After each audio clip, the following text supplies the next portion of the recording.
ప్రవీణ్ పగడాల అసలైన post mortem report అని ఈ తమ్నెల్లో మీరు చూశారు. నా పేరు పాస్టర్ కృష్ణమనాయుడు అలియాస్ కిరణ్ పాల్. అంటే ఫ్యాక్షనిజం నుంచి 3 తరాల ఘోరమైన పద్ధతుల నుంచి దేవుళ్ళలోకి వచ్చిన కుటుంబాలమాయి యేసుప్రభు రక్షణ పొందుకున్నాం. అయితే ఇప్పుడు ప్రవీణ్ పగడాల గారి యొక్క అసలైన పోస్ట్ మార్టం రిపోర్ట్ అని ఈ తమ్నెల్ మీరు చూశారు. అయితే ఈ వీడియో చివరి వరకు చూడండి, 10 మినిట్స్ ఉంటుంది ఇంచుమించు. అయితే ఇప్పుడు అసలైన పోస్ట్ మార్టం రిపోర్ట్ అని కొత్తగా తెర మీద తీసుకొస్తున్నారేంటి పాస్టర్ గారని మీరు నన్ను అడుగుతారు. పైన ఫోన్ నెంబర్ ఉంది, ఎవరైనా కొన్ని పరిస్థితులను బట్టి డౌట్స్ వస్తే, ఇంకేదైనా లోతైన విషయాలు డౌట్స్ వస్తే ఆ పైన ఫోన్ నెంబర్ మీరు నాకు ఫోన్ చేసి కనుక్కోవచ్చు. అయితే ప్రవీణ్ పగడాల గారి విషయంలో చెప్పే ముందు మన భారతదేశానికి అజాత హిందూ ఫౌజ్ దళపతి నేతాజీ సుభాష్ చంద్రబోస్ గురించి మనందరికీ తెలుసు. వీరు బ్రిటిష్కి ఎగెనెస్ట్గా మరి ఒక ఉద్యమాన్ని, ఒక అజాత్ హిందూ ఫౌజ్ దళపతిని ఒక సంస్థను ప్రారంభించారు. ఈ సంస్థను ప్రారంభించిన తర్వాత తను ఎలా చనిపోయారో కూడా ఒక విమానంలో వెళ్ళి చనిపోయారు. అది ఇప్పటి వరకు రహస్యంగా మన భారతదేశం అట్టిపెట్టారు గూఢాచారులు. ఎందుకు ఇలా చేశారని నేను ఎందుకు చెప్తున్నానంటే, ఒక మనిషి యొక్క మిస్టరీ కొన్నిసార్లు మిస్టరీగా ఉండిపోవాలని దేశ రాజ్యాంగంలో ఉంది. అయితే ఇక్కడ ప్రవీణ్ పగడాల గారి గురించి రీసెంట్గా మరి చంద్రబాబు నాయుడు గారు మాట్లాడారు. చంద్రబాబు నాయుడు గారు మాట్లాడి, ఆయన పెద్ద మనిషి, ఆయన అందరూ మనం గౌరవించాలి. హైదరాబాద్లో ఇంటి దగ్గర హైదరాబాద్లో బైక్ మీద తాగి మరి ఎక్కి మరి ఇక్కడ రాజమండ్రిలో చనిపోయాడని చెప్పారు ఆయన. అంటే వారు పరోక్షంగా డిక్లేర్ చేశారు ఆయన తాగి చనిపోయాడు, అది ప్రమాదమేనని. హత్య అని చెప్పలేకపోయారు. ఎందుకంటే ఐజీ గారు అశోక్ గారు ఇచ్చిన రిపోర్టు ప్రకారంగా, అక్కడ ఉన్న రిపోర్టు ప్రకారంగా జరిగింది. అయితే ఈ మధ్యకాలంలో ఈ మాటలు నేను చెప్పే ముందు ఆయన భార్యను ఒకసారి మనం జ్ఞాపకం చేసుకుందాం. మనిషికి ఉన్న భయంకరమైన జబ్బు ఏంటంటే మరిచిపోవటం. ఈ సమయంలో ప్రవీణ్ పగడాల గారు మీరు కామెంట్లో తెలియజేయండి.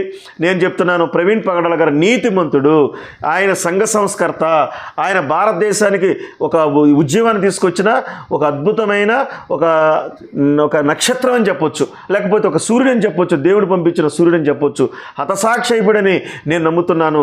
మీ నమ్మకాలైతే ప్రవీణ్ పగడాల గారు నీతిమంతుడు, హతసాక్షి అని కామెంట్లో తెలియజేయండి. దేవుడు మీ కుటుంబాలను ఆశీర్వదిస్తాడు. అయితే తన భార్య మాటలు వినండి. తన భార్య 3 నెలలు అయిపోయింది తన భర్త పోయి. ఆమె ఎన్ని జ్ఞాపకాలతో ఉందో, తన బిడ్డలు ఎన్ని జ్ఞాపకాలతో ఉన్నారో మీ జ్ఞాపకాలు గుర్తు చేయడానికి నేను మీ ముందుకు వచ్చాను. ఒకసారి తన భార్య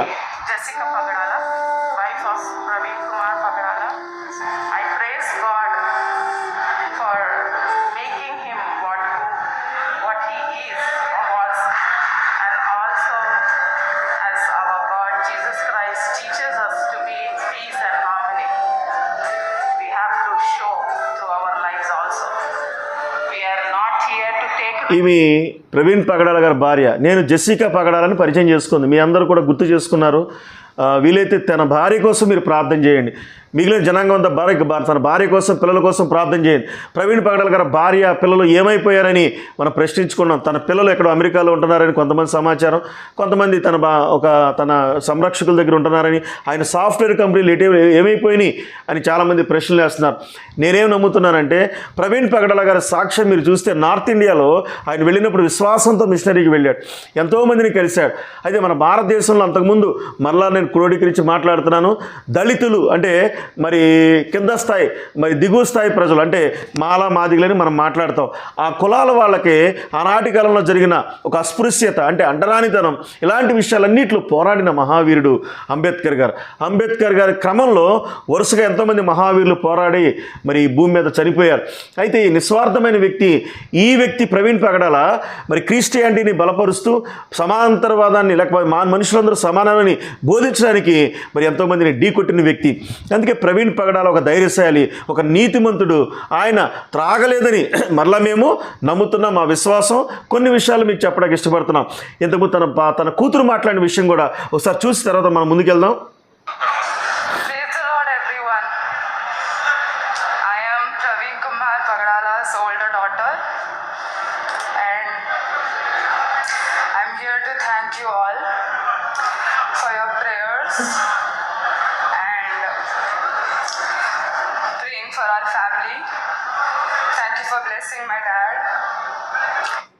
అయితే ఇక్కడ ఇవేమంటుందంటే, చంపబడిన తన తండ్రి ఆయన పెట్టులో ఉన్న తండ్రిని ఆశీర్వదించడానికి వచ్చిన ప్రజలందరికీ కూడా వందనాలు తెలియజేస్తుంది, దేవునికి వందనాలు తెలియజేస్తుంది. ఆమె ఎంతగా కుమిలికుమి మాట్లాడుతుందో చూసారా? నేనేమంటానంటే అందరూ ఉన్న వాళ్ళకి ఏ కష్టం ఏ బాధ లేని వాళ్ళకి ఇలాంటి వీడియోలు నచ్చకపోవచ్చు, కానీ కుటుంబంలో ఎవరైనా కోల్పోయినా, కుటుంబంలో బిడ్డలు కోల్పోయినా, భర్త కోల్పోయినా, భార్య కోల్పోయినా, ఒంటరిగా ఉన్నా మరి కుటుంబాల పరిస్థితి మనం చూస్తున్నప్పుడు ఎన్నో భయంకరమైన నిద్రలేని రాత్రులు, చీకటి రాత్రులు గడిపే అవకాశాలు ఉంటాయి. అయితే ప్రవీణ్ పగడాల గారి భార్య తన కూతురు ఇచ్చిన స్టేట్మెంట్ ఏంటంటే, నా భర్తను ఆశీర్వదించడానికి వచ్చారు మీ అందరూ కూడా, నేను నా భర్తను చంపిన వాళ్ళని క్షమించాను, మీరు కూడా క్షమించండి అని చెప్పింది. తన కూతురు ఏమందంటే, నా తండ్రిని ఆశీర్వదించడానికి వచ్చిన మీ అందరి కుటుంబాలు దీవించబడుగాక. క్రైస్తవ సంస్కృతి ఎంత గొప్పగా ఉందో కదా. నేనేమంటానంటే ఈ మాట ఇప్పుడు ప్రవీణ్ పగడాల గారి original report, post mortem report అని ఈ వీడియోలో మీరు తమిళ చూశారు.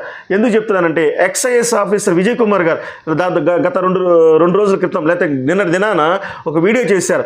ఏంటి ఆ వీడియో చేశారంటే ఎన్నో అనుమానాల గురించి మాట్లాడారు. అలా అని ఇప్పుడు మన ప్రవీణ్ పగడాల గారు చంపిన వాళ్ళందరినీ శిక్షలు పడాలనో లేకపోతే ఘోరమైన శిక్షలు వేయాలనో కానే కాదు. కానీ ఇది లైఫ్ లాంగ్ కూడా ప్రవీణ్ పగడాల తాగుబోతూ ఆయన మ్యానిపులేషన్ చేశారని మనం నమ్ముతున్నాం. ఆయన ఇంటి దగ్గరే కిడ్నాప్ చేశారని మనం నమ్ముతున్నాం. అక్కడి నుంచి సీసీ ఫుటేజ్లో అక్కడ ఉన్న వేరే వ్యక్తిని మనందరం నమ్ముతున్నాం. కానీ మనకు ఆధారాలు ఖచ్చితంగా దొరకకపోవచ్చు. కానీ first time excise officer Vijay Kumar garu ఆయన ఫస్ట్ చెప్పిన మాట ఏంటంటే, పోస్ట్ మార్టం రిపోర్ట్లో ప్లేనరీ రిపోర్ట్ అని ఒకటి వచ్చింది. అప్పట్లో వచ్చినప్పుడు దాంట్లో తాగలేదని వచ్చింది, తర్వాత తాగాడని వచ్చింది. ఈ రెండు విషయాల్లో కూడా మరి ఎక్స్ఎంపీ ఆయన పోరాడారు. ఎక్సైఎస్ ఆఫీసర్ విజయ్ కుమార్ గారు వీరు డిస్ట్రిక్ట్ మెజిస్ట్రేట్ ఆఫీసర్. వాస్తవంగా మనం అంతగా తెలియని వాళ్ళం, కానీ లా అండ్ ఆర్డర్ గురించి, రాజ్యాంగాల గురించి కలెక్టర్ గారి కంటే మనకు ఎక్కువ తెలియదు. ఆయన వీడియోలో ప్రవీణ్ పగడాల గారు హత్యనని మరలా నిర్ధారించి మాట్లాడుతున్నారు. నేనేమంటానంటే మీరు కామెంట్లో తెలియజేయండి, మీ మనోభావాలు తెలియజేయండి. ఒకవేళ కొంతమంది జ్ఞానం కలిగి ప్రవీణ్ పగడాల హత్యే ఆయన హతసాక్షి అయ్యాడని నేను మనస్ఫూర్తిగా నమ్ముతున్నాను. అయితే మామూలుగా సామెతల కింద 10వ అధ్యాయము 7వ వచనం నీతిమంతులను జ్ఞాపకం చేసుకున్నట ఆశీర్వాదకరము. చూస్తున్న వీక్షకులందరికీ కూడా తెలియజేస్తున్నారు, ప్రవీణ్ పగడాల గారు నీతిమంతుడు కాబట్టి ఆయన మనం జ్ఞాపకం చేసుకుంటాం. నీ కుటుంబానికి కూడా ఆశీర్వాదం. ఆయన ద్వారా మనం ఏం నేర్చుకున్నామంటే ఆయన సంఘ సంస్కర్తగా ఈ భారతదేశంలో జరిగిన మరి దళితులు అనబడిన వాళ్ళు, మాదిగలు అనబడిన వాళ్ళందరినీ ఏ విధంగా ఒకప్పుడున్న సంస్కృతిని ఎలాగా ఘోరంగా ఇప్పటికి దూషించిందో ఈ మధ్యకాలంలో మనం చూస్తున్నాం. ఎంతోమంది దేవాలయ నిషేధం, హైందవ దేవాలయాల్లో దళితులు నిషేధం అని ఈ మధ్యకాలంలో కూడా వీడియోలు చూస్తున్నాం. దాదాపు పిఠాపురంలో కూడా అనేకమైన మాదిగలు అనబడిన వాళ్ళు అక్కడ అగ్రకులాల దగ్గర కొట్ల దగ్గరికి వెళ్ళి కొనకూడదని ఈ రిపోర్టులు చూస్తున్నాం. నేను ఎవరిని కూడా రెచ్చగొట్టడానికి మాట్లాడతలేదు. నేనేమంటానంటే ఒకసారి విఘ్నులైన వారందరూ చెక్ చేసుకోవాలి. ఈ ప్రవీణ్ పగడాల మనుషులందరూ సమానమేనని ఆయన బోధించిన వక్త, యేసుక్రీస్తు ప్రభు నామంలో ఆయన ప్రేమను చూపించిన వక్త. ప్రవీణ్ పగడాల గారు ఒక దళితుడు. అంటే ఆయన తన తల్లి దళితు, తన తండ్రి ముస్లిం. అయితే ఈ ప్లేనరీ రిపోర్ట్లో తాగలేదని వచ్చింది, తర్వాత తాగలేదని వచ్చింది. ఇప్పుడు ఈ మధ్యకాలంలో చంద్రబాబు నాయుడు గారు ఆయన తాగి చచ్చిపోయాడని చెప్పి డిక్లేర్ చేసి మాట్లాడారు. ఇదంతా నేనేమంటానంటే ఇలాంటి పరిస్థితుల్లో మనమందరం కూడా అది హత్యని నమ్ముకున్నాం. ఆయన హత్యని నమ్మటానికి ఎన్నో ఆధారాలు ఉన్నాయి. అంతకుముందు ఎన్నో మనం విశ్లేషించి మాట్లాడుకున్నాం, ఎన్నో ఆధారాలు ఉన్నాయి, ఎన్నో విశ్లేషించి మనం మాట్లాడుకున్నాం. కాబట్టి దేవుని యొక్క కృపను బట్టి మనందరం ఏం ప్రార్థన చేయాలి? తన భార్య పిల్లల కోసం ప్రార్థన చేద్దాం. అయితే రానున్న దినాల్లో పరిస్థితుల్లో ఈ రిపోర్ట్స్ ఇవన్నీ కూడా మరి రీపోస్ట్ మార్టం గురించి ఎంతమంది చేసినా కూడా మనం అవన్నీ భవిష్యత్తులో న్యాయం జరుగుతుందని కాదు, కానీ గవర్నమెంట్ మీద కూడా నిందలేయటం కాదు. కానీ మనం నేర్చుకోవాల్సిన పాఠాలు ఏంటంటే, ఒక మంచి ఆనాటి కాలంలో యేసుక్రీస్తు ప్రభు వారు నీతిని బోధించి యూదులకు వ్యతిరేకంగా ఉన్నప్పుడు ఆయన చంపేశారు.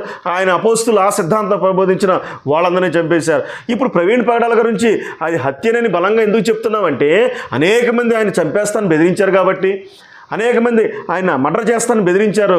అనేకమైన వ్యక్తులు కోర్టులో కూడా, సుప్రీంకోర్టులో కూడా ఢీ కొట్టడానికి ఆయన బయలుదేరి వెళ్ళిన వ్యక్తి కాబట్టి, దయచేసి ఈ తెలుగు రాష్ట్రాల క్రైస్తవ ప్రజానీకానికి అందరికీ మీకు నేను చెప్పేది ఏంటంటే, ఈ ప్రవీణ్ పగడాల గారు చాలామంది నాకు ఫోన్ చేసి ఆయన తాగి చనిపోయాడా బ్రదర్, మీరు కూడా చెప్పండి అని అడుగుతున్నారు.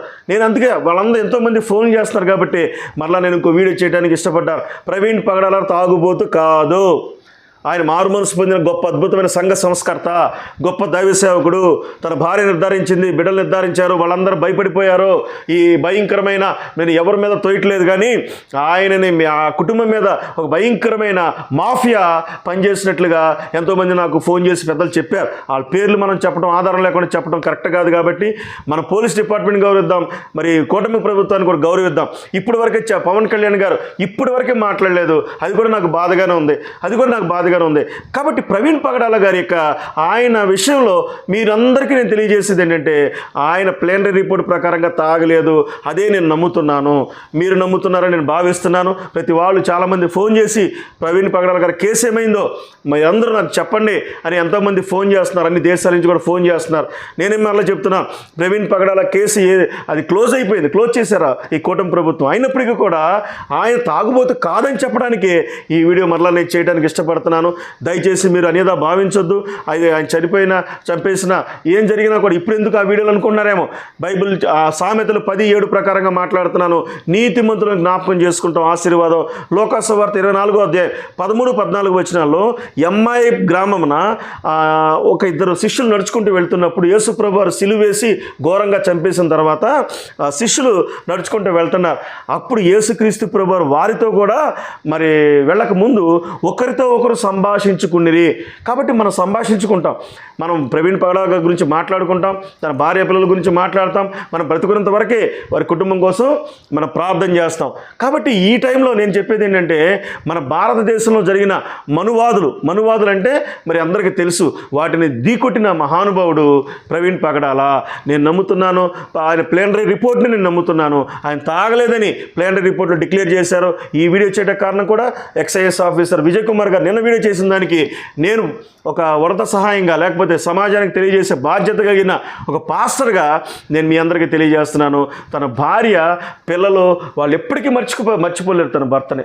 ఈ వీడియోలు ఎందుకు చేస్తానని చెప్పాను. మళ్ళీ ఇంట్లో ఎవరో కోల్పోయిన వ్యక్తులు, తన బిడ్డలను కోల్పోయినా, భర్తను కోల్పోయినా, ఒంటరిగా ఉన్న ప్రతి వాళ్ళు కూడా యేసుక్రీస్తు ప్రభువు యొక్క ఆయన శక్తితో బతుకుతున్నారు. కాబట్టి మనం ఏంటంటే అన్నీ ఉన్న వ్యక్తులంగా మనం ఏది కాదు, విరిగి నలిగిన మనసుతో సమాజానికి ఒక దిక్సూచిగా దైవ సేవకుల వ్యవస్థ ఉంది.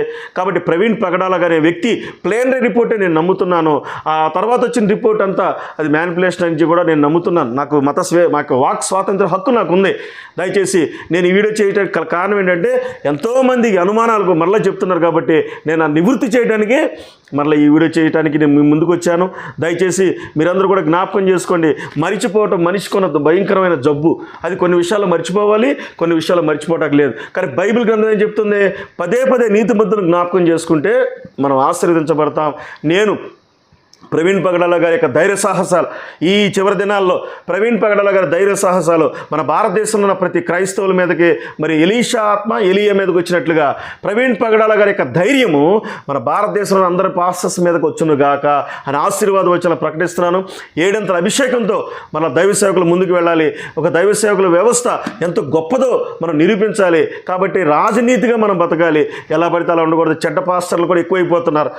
వ్యూవర్స్ కోసం, యూట్యూబ్ వ్యూవర్స్ కోసము, ఎంతమంది డబ్బుల కోసము, ఎంతమంది ఇతర దేశాల సహాయం కోసము మరి చెడ్డ పాస్టర్లు ఎక్కువైపోతారు. ఇతర దేశాల సహాయం రావడం మంచిదే, దాన్ని సమాజం ఖర్చు పెట్టకుండా వాళ్ళు తింటే వాళ్ళు పాపాత్ములుగా మిగిలిపోతారు, దేవుడి దృష్టిలో దోషులుగా మిగిలిపోతారు.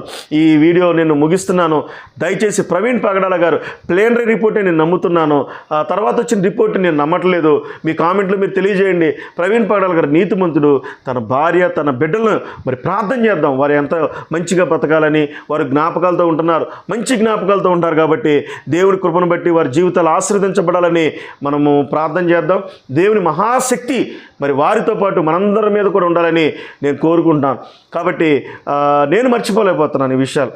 నాకు వచ్చే ఫోన్ కాల్స్ ఎంతోమందో మరి కుటుంబాల్లో మనిషిని కోల్పోయినప్పుడు, ఎంతోమంది కుటుంబాల్లో బిడ్డలు కోల్పోయినప్పుడు, అయ్యా నా బిడ్డ వెళ్ళిపోయాడు, లేకపోతే నాకు చూడకుండా వెళ్ళిపోయాడు, నా కూతురు వెళ్ళిపోయింది, నా అల్లుడు వెళ్ళిపోయాడు, ఈ ఫోన్సే నాకు ఎక్కువ వస్తుంటే నా హృదయం ఎంతగానో బాధేస్తుంది.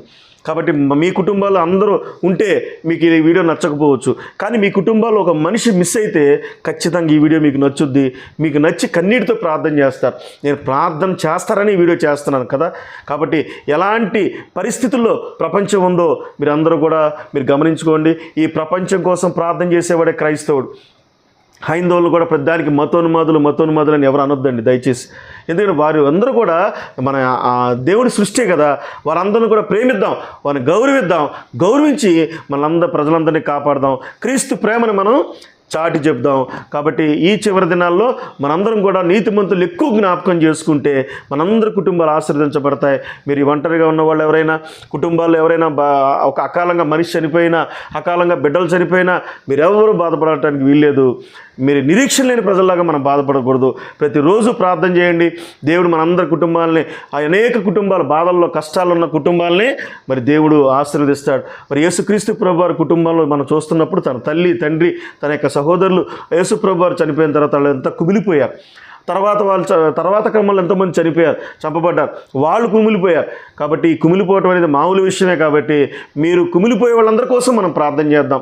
తన భార్య జెసికా కొరకు ప్రార్థన చేయండి, తన పిల్లల కోసం ప్రార్థన చేయండి. ఆయన ప్లేనరీ రిపోర్టే మనం నమ్ముదాం.